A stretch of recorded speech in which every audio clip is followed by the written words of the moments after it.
Amaugo. And this is Arise Primetime.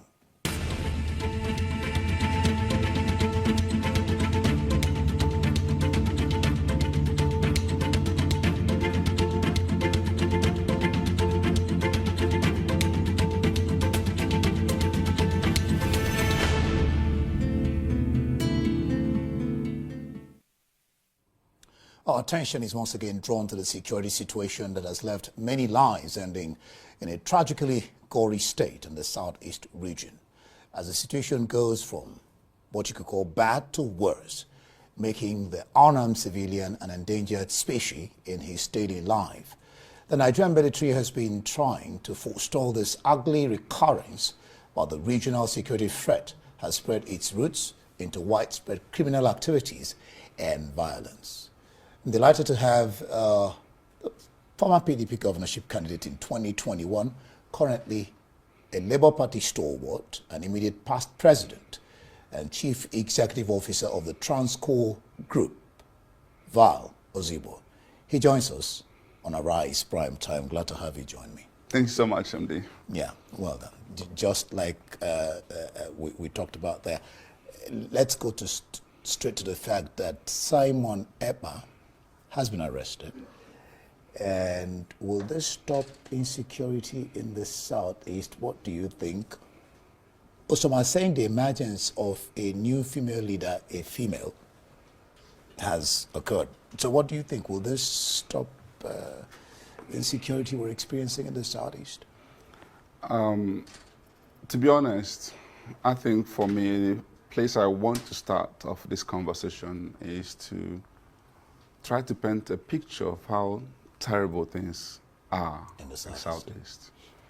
I was reading a report recently by a group of NGOs and authored by one Emeka Umeabolase and his colleagues, and they documented a lot of atrocities that have happened in the entire southeast, where in their record, reckoning, over 65,000 people had been victims of kidnapping and what have you, and over 32,000 deaths from different, whether state actors and non-state actors.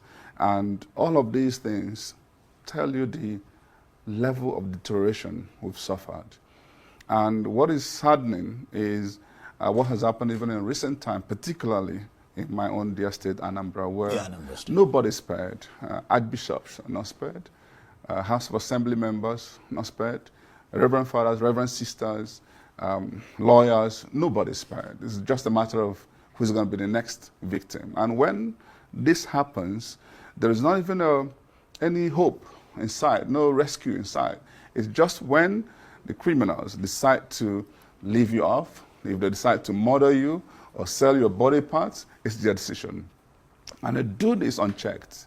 There's no threat of, oh, we're going to be arrested, nothing like that. They can spend a whole 30 minutes, 1 hour in an incident, and this is how bad it's become.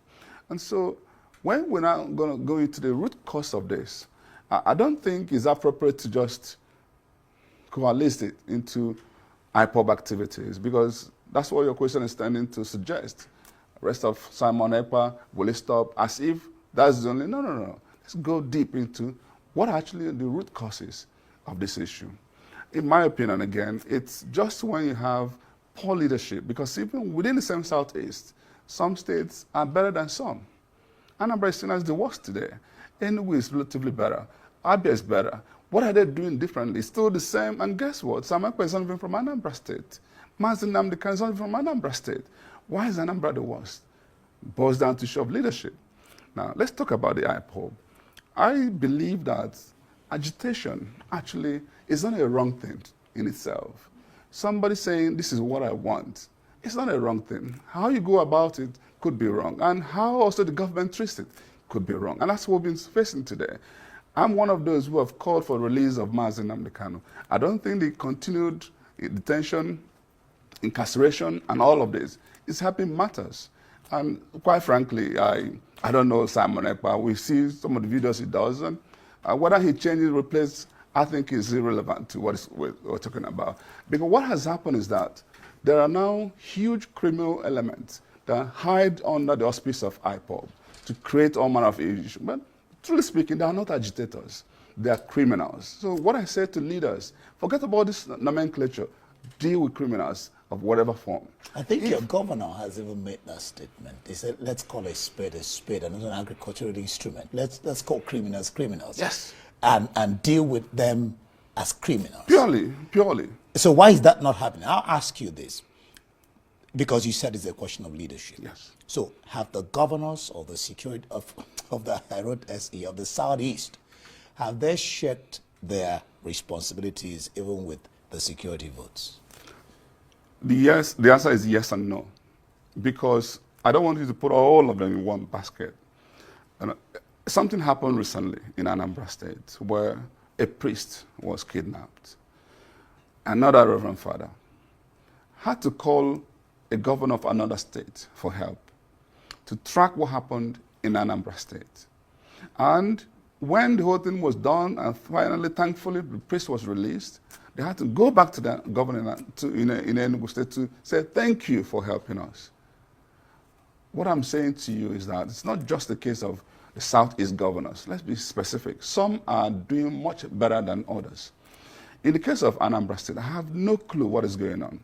Why can't we, since the beginning of this administration by Governor Soludo, we haven't seen much being done in the area of insecurity. We've not seen even vehicles bought for security agencies. You hear cases of when they're even sent to work, they get demotivated, demoralized, and then they just ignore.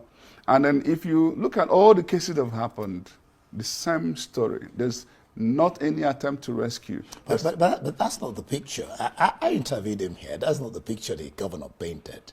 The picture, because I told him that.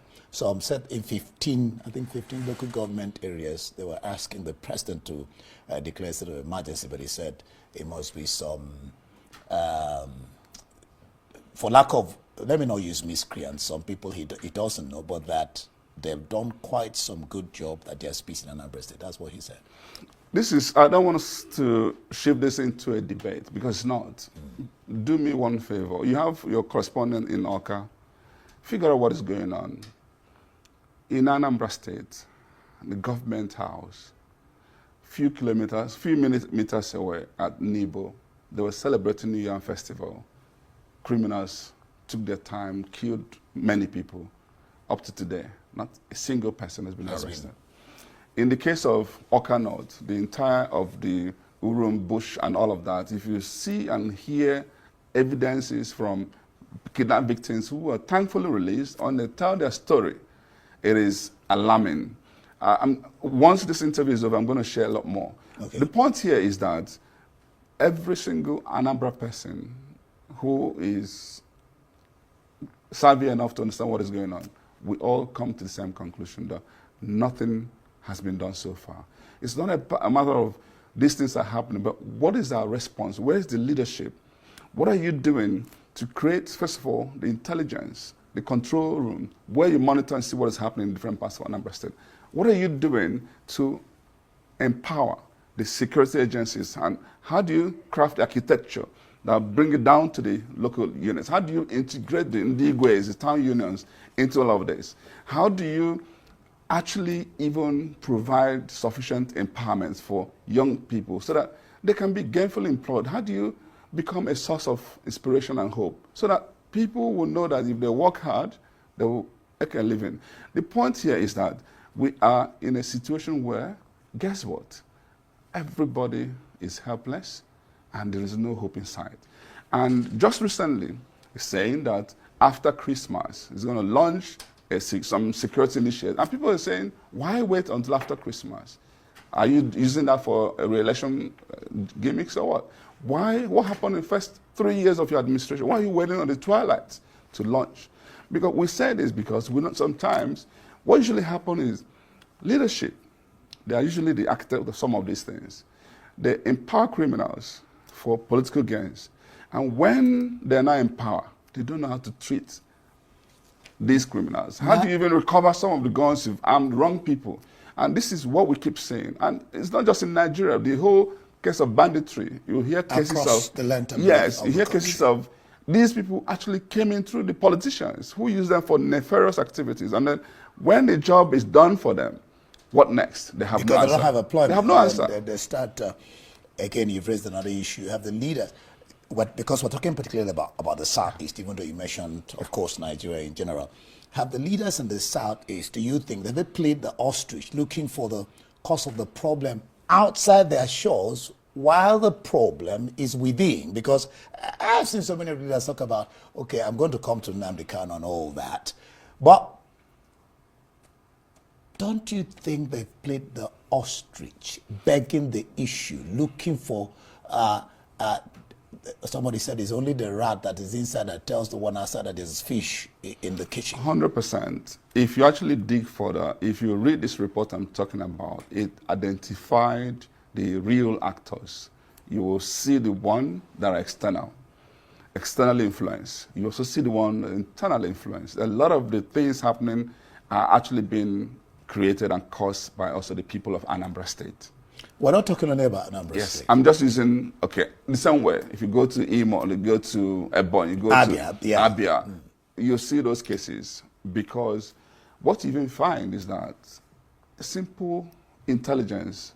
I sat down with a top police officer recently, and I said to him, well, I see effort is making, what is going on? And he was blaming it on the locals. Do you know something may happen today here at this port?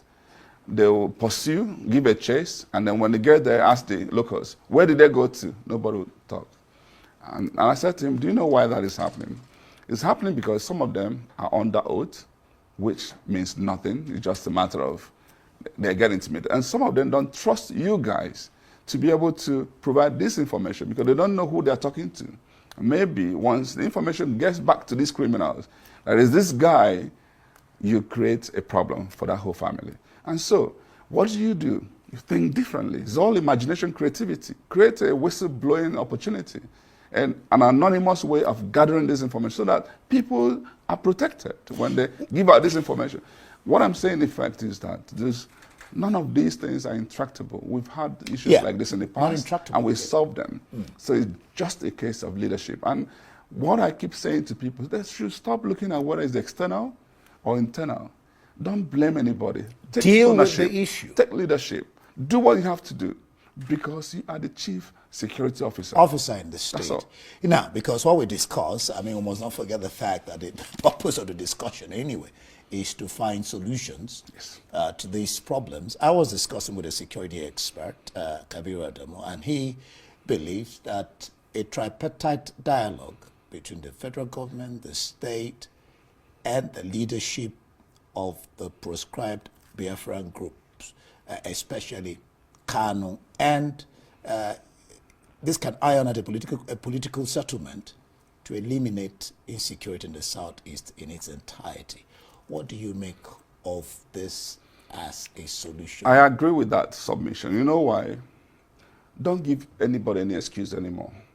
If we solve this problem and Nnamdi Kanu is out, you now know that the rest of the people making the noise are criminals. So there's no case of debating, are they agitators, are they criminals? So agitators, they have basically not much reason anymore. So everybody who causes any other mayhem is a criminal. They treat him as one. Secondly, we go beyond just governor and presidential, and let's also bring it regional. I like to see the governors of Southeast come together and throw away their egos, just come together, blend together, and solve this problem commonly. Because the idea of you chase them in Imo, they run to Anambra, you chase them in Anambra, run to Imo, doesn't help anybody. But if they are able to come together, you chase them concurrently, and they will have no place more. Ebubago, what has he been able to do? As far as I'm concerned, the answer is in the result. I don't celebrate effort. Security has worsened in Anambra State and Southeast. Let's figure out how to get it solved. What we've done so far hasn't worked. The only thing I've seen is some states who have made some appreciable improvement. And what I keep mentioning these states, so that let my governor go and copy and replicate what they're doing, so that at least we can feel a little bit safe, while hoping for other bigger strategies. And these things are things that can be deployed just within the next 2-3 months and get things. If we show the political will in solving this and show, follow a certain strategy, and some of them I've spoken about, I've done videos on. In fact, I just did another video today, which I'm going to release tomorrow, just again focusing on insecurity, because it is our #1 problem. Can you imagine how many businesses have left? I was going to come to that. I mean, I think I have something on business. I'll try to get to that.